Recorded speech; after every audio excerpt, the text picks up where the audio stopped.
ఇచ్చిన భూమిని మా గ్రామానికి చెందిన ఇద్దరు వ్యక్తులు అక్రమంగా ఆక్రమించుకోవడానికి ప్రయత్నిస్తున్నారంటూ కుప్పం మండలం పైపాల్యం గ్రామానికి చెందిన కృష్ణప్ప బుధవారం కుప్పం పోలీసులను ఆశ్రయించాడు.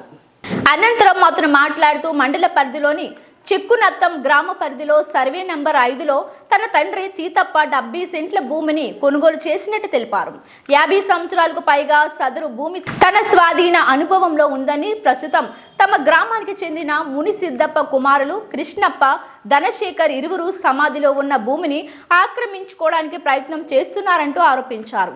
ప్రభుత్వం నిర్వహించిన రీసర్వేలో సదరు వ్యక్తులు అక్రమంగా భూమి పత్రాలను తమ పేర్లపై మార్చుకొని తన కుమార్తె పేరుపై రిజిస్టర్ చేయించినట్టు తెలిపారు. తన భూమిని తనకు తెలియకుండా పత్రాలు మార్పు చేశారంటూ ఇదివరకే కుప్పం తహసీల్దార్కు వినతి పత్రం ద్వారా తెలియజేశామన్నారు. ఇలా ఉండగా మంగళవారం నాడు ఆక్రమణదారులు తమ భూమిని జేసీబీ యంత్రాలతో చదును చేస్తుండగా తను అడ్డుకోవడానికి ప్రయత్నించినట్టు బాధితుడు తెలిపారు.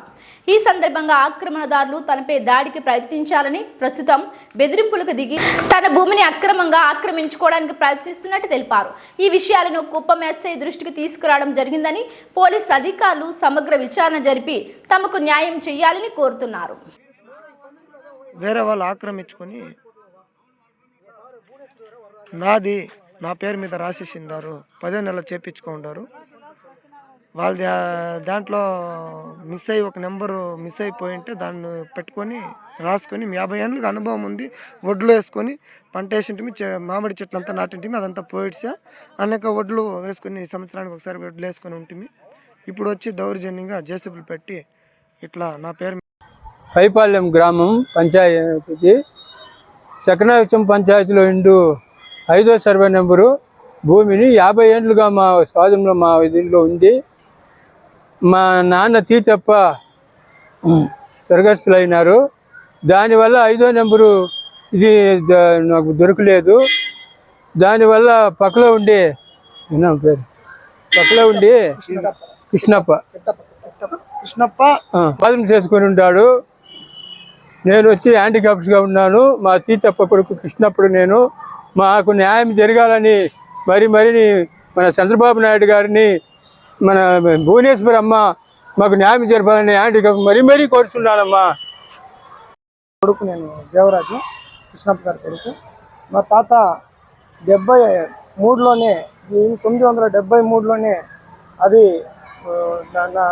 కొన్నారు భూమి. దాంట్లో ఒక 5వ నెంబర్ సర్వే ఒకటి అది మాత్రం నాకు దొరకలేదు, అది ఏడా మిస్ అయింది. 51 ఏళ్ళుగా మా నాన్న మా తాత ఆడే ఇల్లు కట్టుకొని జీవనం సాగిస్తూ ఉన్నారు. మా చిన్నాన్నలంతా ఆడే పుట్టింది కూడా. ఇప్పుడు వచ్చి సడన్గా 10వ నెల, ఈ సంవత్సరంలో 24లో 10వ నెల వాళ్ళు నకిలీ రికార్డు చేయించుకొని దాన్ని ఇప్పుడు మా దీంట్లో ఉంది, మా రికార్డులో ఉంది. ఎవరు చేసి ఇచ్చినారో ఏమో మాకైతే అర్థం కాలేదు. ఇప్పుడు మా రికార్డులో ఉంది అనేసి దౌర్జన్యానికి వస్తూ ఉన్నారు. జేసీబీ పెట్టి మాదంతా మా పొలం అంతా దున్నేసిండారు. చూస్తే బాధేస్తూ ఉంది నిజంగానే. ఇది ఎంత దౌర్భాగ్యమైన స్థితి ఇది. దయచేసి చంద్రబాబు నాయుడు నియోజకవర్గంలో ఇట్లా జరుగుతూ ఉందంటే దయచేసి మా భువనేశ్వరమ్మకి మీరు పైపాలెం దత్తత తీసుకున్నారు. నిజంగానే మమ్మల్ని ఆదరించాల్సింది మీరే మేడం. ఇంకా మాకెవరు దిక్కు లేదు. మా నాన్న ఆయనకి 60 ఏళ్ళు అవుతా ఉంది. ఆయనకు తెలుసు, మా అత్తవాళ్ళకి తెలుసు, మా చిన్న ఆయనకు తెలుసు. అప్పటికి చుట్టుపక్కల అంత మొత్తం సైన్ చేసి ఇచ్చినారు. మా భూమి అది, మా భూమి మాకు కావాలా. మేము బతికిన దాంట్లోనే, మమ్మల్ని పూడ్చిన దాంట్లోనే పూడ్చాలా. మాకు అదే దిక్కు, ఎవరు ఇది లేదు. దయచేసి మేడం మీరు దీన్ని మాకు న్యాయం చేపియాలి అని కోరుకుంటున్నాను. మీరు న్యాయం చేస్తారనే నమ్మకంతో ఈ వీడియో ముందు నేను వచ్చినాను. ఇది వెనకాల ఎవరెవరు ఉన్నారే వాళ్ళని కూడా ఈడ్చాలి మేడం. దీన్ని మీరు ఎట్లా 51 ఏళ్ళుగా మేము అనుభవంలో ఉండేది వాళ్ళ పేరు మీద ఎట్లా పోయింది మేడం? ఇది ఒక మాట అడగొచ్చు కదా, ఎట్లా పోయింది మేడం? అది ఒక మాట అడగొచ్చు కదా అని మీరు అడగాలి మేడం ఖచ్చితంగా. దీనిపైన ఎవరెవరు హస్తం ఉందో దీని వెనకాల వాళ్ళంతా ఈడ్చాలి మేడం. 10వ నెల చేపించుకున్నారు. ఇదే ఎండ్లోనూ మాకు అట్లా 81 ఏళ్ళ అనుభవం ఉంది. అదంతా ఇది లేదా అని ఒకసారి దీన్ని కలెక్టర్ గారు, ఎంఆర్ఓ గారు, ఆర్ఐ గారు దీన్ని పరిశీలించి, ఎస్ఐ గారు దీన్ని పరిశీలించి మాకు న్యాయం జరపాలని మేము కోరుతున్నాం సార్.